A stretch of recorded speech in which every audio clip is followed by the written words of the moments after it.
A walking tractor for small-scale farmers on a budget?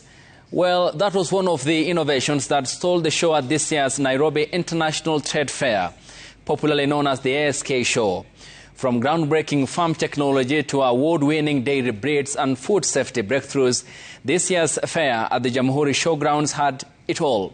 Our reporter Dennis Otieno attended the fair and tells us more on this week's Smart Farm.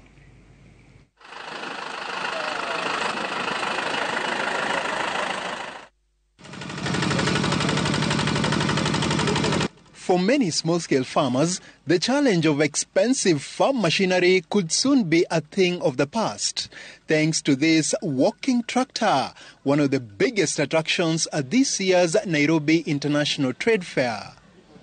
Most of the small-scale farmers use the hand tools. It's very tiresome to stay in the farm the whole day, tilling your land.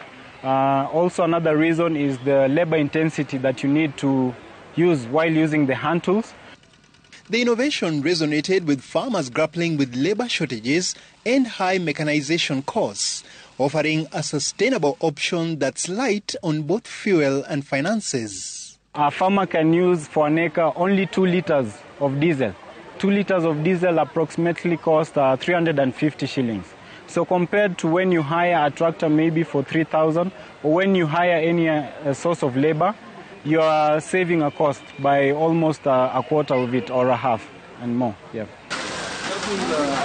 Also drawing attention was a record-breaking Holstein Friesian cow, producing over 50 liters of milk daily, owned by dairy farmer Muturi Njoroge. This cow has an average of 14,600 liters per lactation.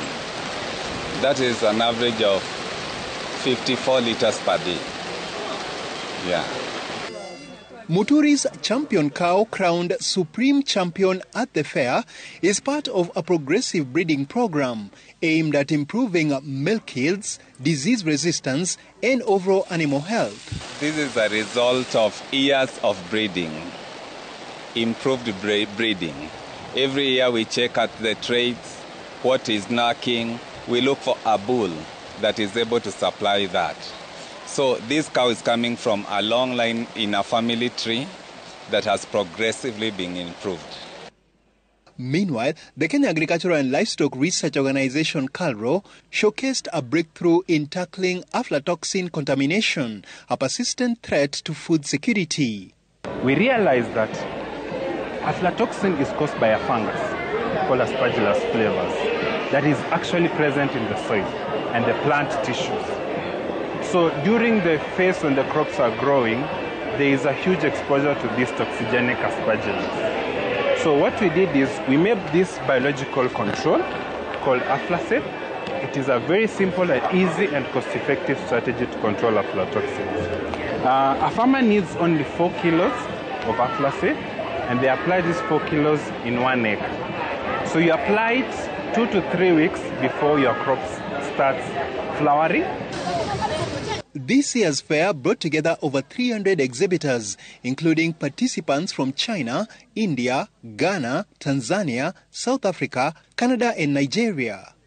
Through the planned Innovation Incubation Center, the Agricultural Society of Kenya hopes to nurture homegrown technologies that will transform farming across the country. We have a team, an internal team now, that will be picking up those new innovations, the new technologies, again, across our players, and what is it that they are doing, so that we want to incubate them in that incubation. That's the purpose of the incubation center. So they will be incubated at that particular center, get the innovators, draw them, so that after the show, then we remain with them here. And again, now escalate it, get the national government again to support on that particular program, so that then we can now grow to commercialization. Dennis Otieno, Smart Farm.